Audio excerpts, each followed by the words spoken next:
So, Monika, like so many people, when I read about this story and really learned about the courage and heroism and strength that you've shown, I said, I have got to talk to this girl. So for people who might not have been following what happened, Self Magazine contacted you, and they asked, I guess, if they could use a photo of you in the LA Marathon. Is that right? That's correct. So you sent them the photo that's behind me. Yes. And when you sent them, what did you think they wanted the photo for?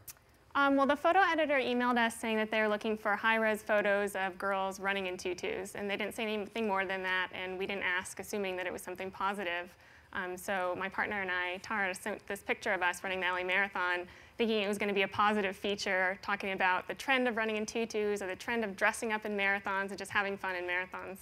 And yet, the photo ended up appearing in the April issue on a page called BS Meter under the heading, What's Legit and What's Lame This Month.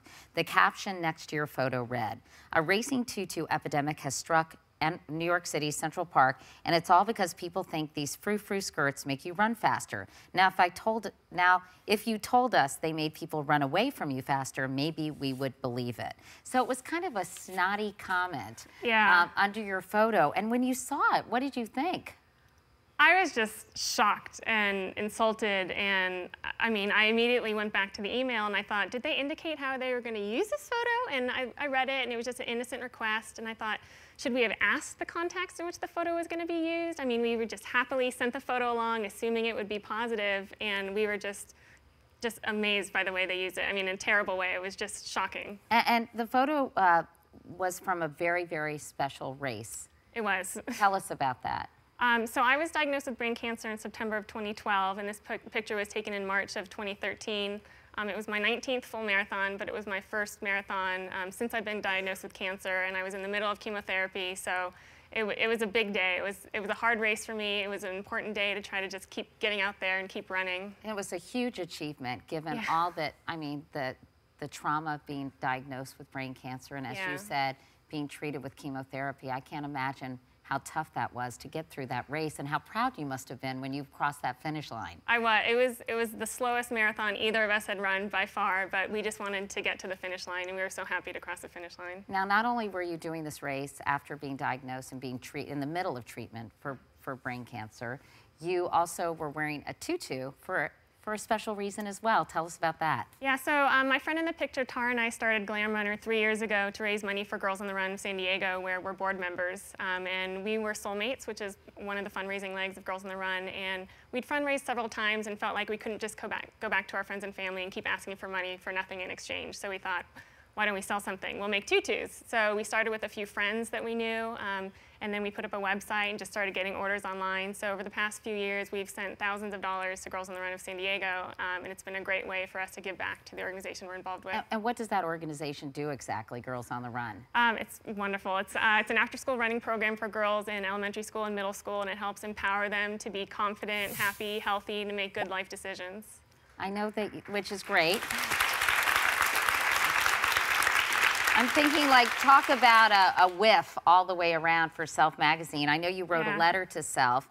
You posted something on your Facebook page, and social media just exploded. Were you surprised? Yeah, first I sent it to Tara, and I said, oh my gosh, look at this. This is crazy. And then I posted it to my Facebook page, and my friends and family were enraged. My husband was just really unhappy with the magazine. And then we posted it on our Glam Runner Facebook page, and our fans, who are mostly runners, were really ticked off, I'd say, and they started sharing it, and I started seeing this storm on Twitter of people just really angry at Self Magazine.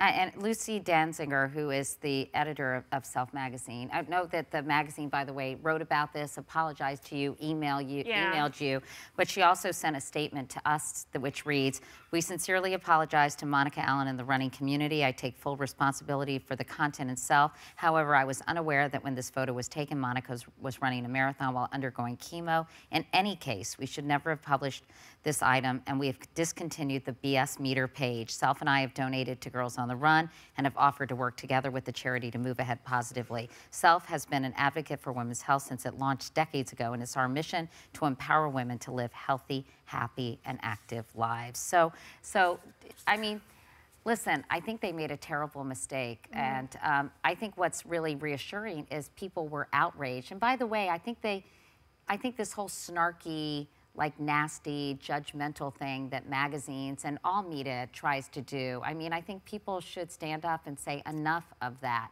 Yeah. Whether you're dealing with an awful situation as you are, but especially when you're dealing with an awful situation like you were.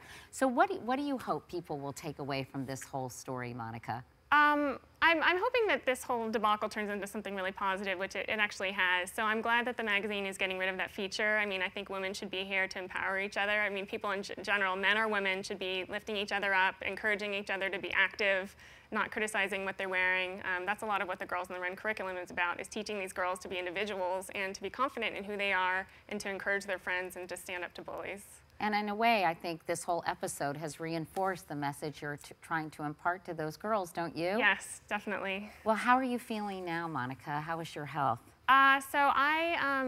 My tumor is in the brainstem, so my tumor is inoperable, so my cancer is considered incurable. I did 6 weeks of radiation and then 12 months of chemotherapy, oral. It's good to keep my hair, but I finished that in December, and now I'm just kind of on a wait and watch. My tumor shrank about 5% during the treatment, which my doctors thought was a win. I mean, I would come in each MRI and say, "Is it gone?" You know, and my doctor would kind of laugh, and it's not there. So, you know, I'll never be in remission. So I'm just, you know, living day to day, hoping that with the research that they're doing right now, that they'll come up with some type of cure, and that I can live long enough for them to find some type of treatment that will keep me alive. Well, by the way, we're all praying for that on your behalf, Monika. And I so admire sort of your spunk and your strength, and for taking a stand when this happened. And thank you.